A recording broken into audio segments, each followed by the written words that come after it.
പെട്ടിയൊക്കെ നിരത്തി വെച്ചിരിക്കുന്നത് കണ്ടപ്പോഴേ മനസ്സിലായില്ലേ നമ്മൾ ട്രിപ്പിംഗ് മൂഡിലാണ്. അതെ, നമ്മുടെ ഫാമിലി ട്രിപ്പിംഗ് ടൈമാണ്. അത് 2 ഡേയ്സ് ട്രിപ്പ്. പോകുന്നത് നമ്മുടെ സ്വന്തം മൂന്നാറിലേക്ക്. മൂന്നാറിലേക്കുള്ളൊരു 13ാമത്തെ യാത്രയാണെന്ന് തോന്നുന്നു. പക്ഷേ ഓരോ തവണ യാത്ര ചെയ്യുമ്പോഴും വൈബ് വളരെ ഡിഫറെൻ്റാണ്. മാത്രമല്ല മൂന്നാറിൻ്റെ സൗന്ദര്യം എത്ര കണ്ടാലും മതി വരില്ല.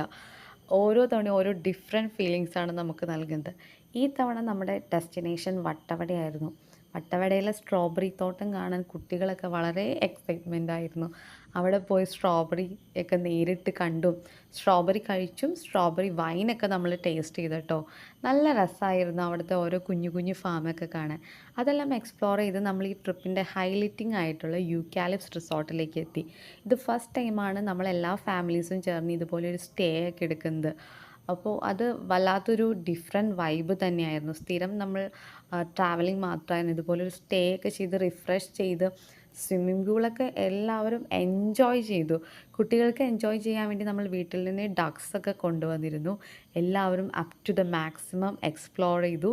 നല്ലൊരു ക്യാമ്പ് ഫയറും നമ്മൾ എക്സ്പീരിയൻസ് ചെയ്ത് ഫുഡൊക്കെ കഴിച്ച് ഒരു മോർണിംഗ് വൈബ് എന്ന് പറയുന്നതും രസമായിരുന്നു. കാരണം നല്ലൊരു ഫോറസ്റ്റിൻ്റെ നടുവിൽ തന്നെയായിരുന്നു നമ്മുടെ റിസോർട്ടൊക്കെ. മോർണിംഗ് റൈഡ് ത്രൂ മൂന്നാറിൽ ഇപ്പോൾ നമ്മൾ ഉച്ചയ്ക്ക് യാത്ര ചെയ്യുമ്പോൾ ആ ഒരു കോടയുടെ എഫക്റ്റ് ഉണ്ടാകും. അത് വല്ലാത്തൊരു സൂത്തിങ് എക്സ്പീരിയൻസ് ആയിരുന്നു. ഈ ഒരു ട്രിപ്പിൻ്റെ വേറൊരു ഹൈലൈറ്റിംഗ് പോർഷനാണ് നമ്മുടെ കൊളുക്കുമലയിലേക്കുള്ള ഓഫ് റോഡ് ട്രിപ്പ്.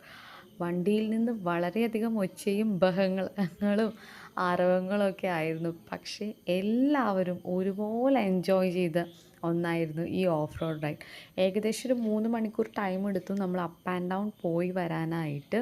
പക്ഷേ ഒരു മസ്റ്റ് എക്സ്പീരിയൻസ്. ഉയരം കൂടുന്തോറും മൂന്നാറിൻ്റെ ഭംഗി കൂടുമെന്ന് പറയും പോലെ ഏറ്റവും മുകളിലെത്തി താഴേക്കുള്ള കാഴ്ച കാണുമ്പോൾ അത് വല്ലാത്തൊരു അനുഭവമാണ്. ഓരോ യാത്രകളും നമുക്ക് നൽകുന്നൊരു ഫീലിങ്സ് ഉണ്ടല്ലോ, അത് ശരിക്കും ഒരു റിലാക്സിങ് ഇതാണ്. അത് നമ്മൾ മാത്രമല്ല, നമ്മുടെ കൂടെ യാത്രയിൽ കൂടിയ എല്ലാവരും അത് എൻജോയ് ചെയ്യുന്നത് കാണുമ്പോഴും നമുക്ക് കിട്ടുന്നൊരു സന്തോഷമുണ്ട്. നമ്മളാൽ മറ്റുള്ളവരിലൊരു സന്തോഷം, ഒരു ചിരിയൊക്കെ ഉണർത്തുമ്പോൾ. അപ്പോൾ അതുപോലെ തന്നെയാണ് ഓരോ യാത്രയും നമ്മുടെ അത്രയും നാളത്തെ തിരക്കേറിയ ലൈഫിനിടയിൽ ഇതുപോലത്തെ ഓരോ നല്ല നിമിഷങ്ങൾ സംഭവിക്കുമ്പോൾ അതിന് ദൈവത്തിനോട് നന്ദി പറയുന്നു. ഇനിയും ഇതുപോലത്തെ നല്ല നല്ല നിമിഷങ്ങൾ ഉണ്ടാവട്ടെ എന്നും പ്രാർത്ഥിക്കുന്നു. ഇനിയും ഒരുപാട് യാത്രകൾ വരുന്നുണ്ട്, അതിനായി വെയിറ്റ് ചെയ്യുന്നു. ബൈ.